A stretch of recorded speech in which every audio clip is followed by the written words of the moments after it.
Ignition sequence starts. 6, 5, 4, 3, 2, 1, 0. Liftoff. We have a liftoff.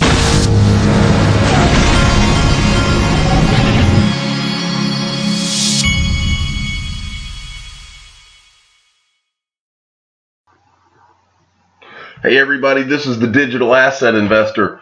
I wanted to start you off with 2019 by telling you that Bakkt it looks like they're trying to push their start date once again from January. It was going to be January 24th now, but it looks like they've pushed it out. I got this from XRP Bart, at XRP Bart. Be sure and follow him. He's active in the XRP community.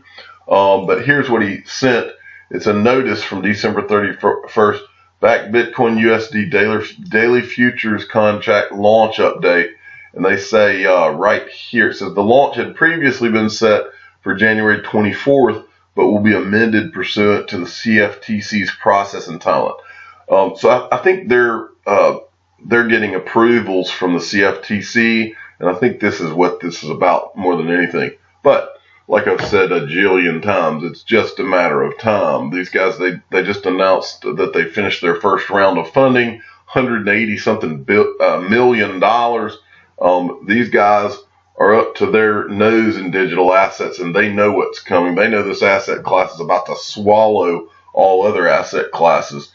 Moving along, I wanted to show you this a bit. I've talked 2 times now about the proof of keys and how you need to make sure. There's 2 alternatives for you. If you don't have your Ledger Nano S yet, you can use the Toast wallet. Just go to Google and type in Toast wallet. That you can store your XRP on the Toast wallet, and you can send it from an exchange down. But this is the type of thing that I've been warning is going to happen. Bitcoin exchange hit BTC freezes customers' accounts ahead of proof of keys event. So in other words, they obviously have just exposed themselves as not actually having the digital assets on their exchange one for one. So if you think you own 20,000 XRP and you have it on that exchange, you're out of luck, okay? And that's the reason that I've been telling you to get your digital assets off of these exchanges before there's a horde of people trying to get theirs off, or before these exchanges freeze what they do have on there. And so this is how it can get really scary really quick with these type of things, and that's why I've been warning about it. But just because of this issue, you can still go and get the Ledger Nano S. It's not going to solve your problem between today and tomorrow, but you can go get the Ledger Nano S in the description of all my videos, so that in the future you don't have to worry about this type of thing. Next, I wanted to show this. My son and his friends play Fortnight all the time. The kids at the middle school level, and I think earlier and beyond, this is the biggest thing that's going on right now is Fortnite. It's a multi-billion-dollar operation. Well, their merchandise store has just started accepting Monero exclusively as a payment method. And that is interesting because when the most cutting-edge video game in the world is now using digital assets, that's a trend that we don't need to ignore. It's very obvious what is coming, and that goes right hand in hand with this tweet right here. This is from John C. Maxwell. He says incumbent banks must go digital to stay relevant, and I'll use a different word than relevant. Incumbent banks must go digital to stay alive, to keep from being extinct. And he's tweeting a Forbes article, why all banks must become digital platforms. And they mentioned blockchain in here, but if they don't become digital platforms, they will not be a bank anymore.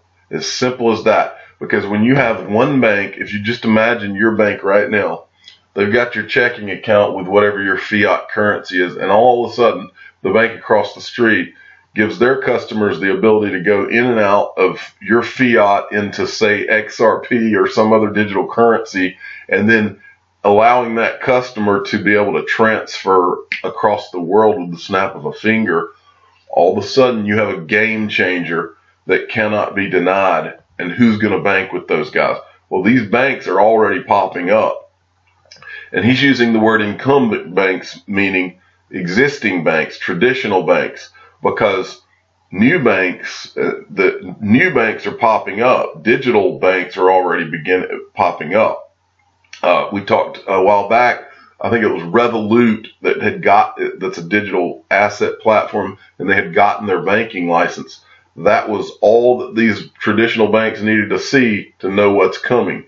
They're in trouble if they don't begin to become digital. And I think Brad Garlinghouse made a statement not too long ago about how he believed that banks were going to begin to offer digital assets at their traditional banks. So it's coming. The world's changing. Everything's changing. And I'm about to show you another way in which it's changing. This is something that has bothered me for a very long time.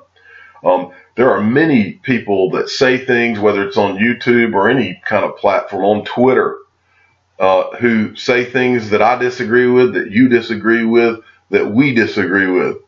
But I will never, ever have a problem with their right to say it. And you're talking about the biggest mistake that the Facebooks and the Twitters, any of these companies, now in this case Patreon, any of these companies, you're talking about the mistake that will kill their company. You keep on doing this business of shutting people down when, in your opinion, you've declared that they are doing hate speech. This will kill these companies in the end. Patreon, this is an example. This is from the Ripening, @the_Ripening. He says, this is crucial. Patreon, under pressure from PayPal, Visa, MasterCard, etc., is banning major YouTubers and public figures for hate speech. Jordan Peterson and Dave Rubin, who I'm not familiar with, but they're apparently very popular. Jordan Peterson and Dave Rubin are voluntarily leaving Patreon. They're now considering crypto as an alternative. Millions of fans. And then he says, this is from them, I guess. We are leaving Patreon. Dave Rubin and Jordan Peterson announcement. And then he says, Jordan Peterson mentions in the vid that he thinks the tech for a Patreon alt with crypto isn't ready yet. Would you think an XRP Patreon would be possible? And then finally he says, I think this type of speech censorship is a perfect opportunity for the XRP community to show the world what it can be used for. These public figures share millions of subscribers and desperately need an alternative for donations. So it's at Jordan B. Peterson and at Rubin Report. If you want to go let them know that they ought to accept XRP, that would be a big deal. But I wanted to go a little further with this. This will, just like the banks that don't accept digital assets, it will be the death of them. These companies that have been trying to monitor people's speech and all this business, this will be the death of them, and I'm about to show you why. They're just one example. If you have an authority figure that's picking and choosing who is saying something that you consider hateful versus someone else that's not, what's hateful to one guy is love to another guy, and that's what free speech is all about. You and I may say something that offends you, and you may say something that offends me, but what I said does not offend me. Well, that's the whole definition of free speech. And so when you start having anyone who's the ultimate decider of what is okay to say and what is not okay to say, then all of a sudden you have a dictatorship. And crypto, the decentralization, that is what is going to destroy anybody who tries to do the dictatorship model going forward. And all of this is pressure from PayPal, Visa, MasterCard. All of this these are people who have power, who are trying to apply pressures, and it will literally destroy Patreon if they go down this road, because it's just a matter of time before someone having to do with decentralized platforms just swallows Patreon because they raise their hand and say, well, we're not going to censor you. And I'll give you an example of how that's going to happen right now. I've shown this before. This is what Tron's doing right now. Justin Sun went out and bought BitTorrent, which is like a decentralized platform for people to share anything. Like I think music, photos, video, I think anything. Well, he is right now. They've got this Project Atlas underway to combine the Tron digital currency, the digital asset, with BitTorrent to make a platform so that contributors can be paid to contribute content as well as store content, is the way I understand it. But what do you think is going to happen to any of these platforms who are centralized and who are censoring the people on their platform when along comes Tron with this and says, hey, you can put your content on here and it doesn't matter what you say because this is really free, it's decentralized, and you can get paid in Tron?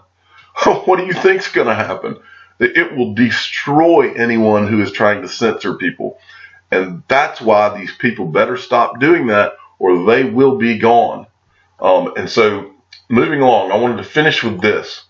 This is something I posted on Twitter yesterday. And I just wanted to show, as we go into 2019, I wanted to show a historical perspective.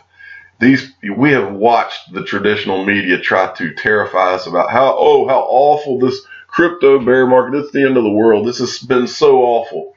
Well, what you're looking at is from Instagram. I did a screen grab of this and I had sent this out yesterday because I wanted to illustrate that A, this is nothing new, and B, you have no idea where we could go from here because in my opinion, we are positioned to have one of the largest run-ups that we've ever had.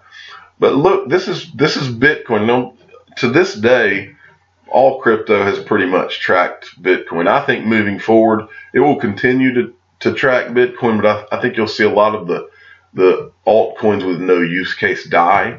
But as we go forward, you're still going to see a lot of speculation going forward. You're still going to see these types of things. But look at how Bitcoin has performed. This is from 2010. It was at 6 cents. And then it has a 49,000% run up. Then it has a 93% pullback. Then a 11,400% run up. And then a 71% pullback. 1,611% run up. 10,750, and then back 85%, then 10,000. And if you're noticing a pattern here, it's because there is a pattern. Every time that this has happened, every single time that this has happened, and you better believe XRP was running up like crazy while this was happening with Bitcoin. Every single time this has happened, here everybody has been amazed by the run up, and here they declared it dead. Here everybody was amazed and not everybody was talking about the run up and how much it had gone up, and here they declared Bitcoin dead. Here they were talking about the run up. Here they declared Bitcoin dead over and over and over and over. This is how this game has worked. This is how it will continue to work.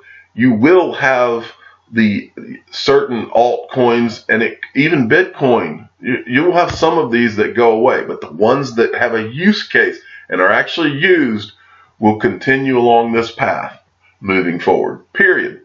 And so, but just in the short run, I think all of them are going to do this, follow this same pattern.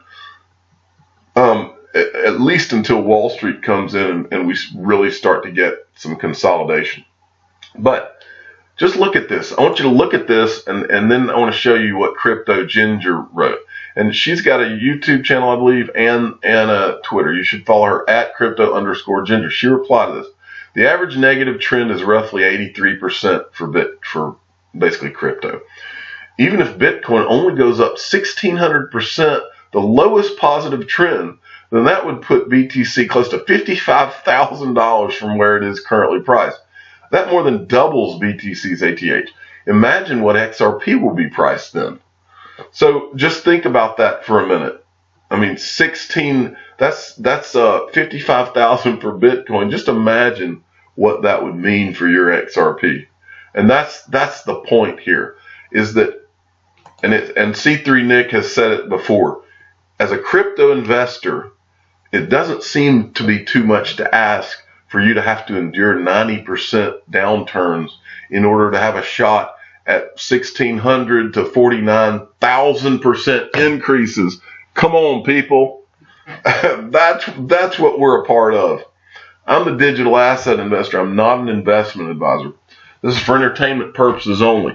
Please subscribe and hit the like button. And tell your friends and family that 90% downturns are nothing compared to the way crypto behaves when we hit bull runs. Thanks for listening.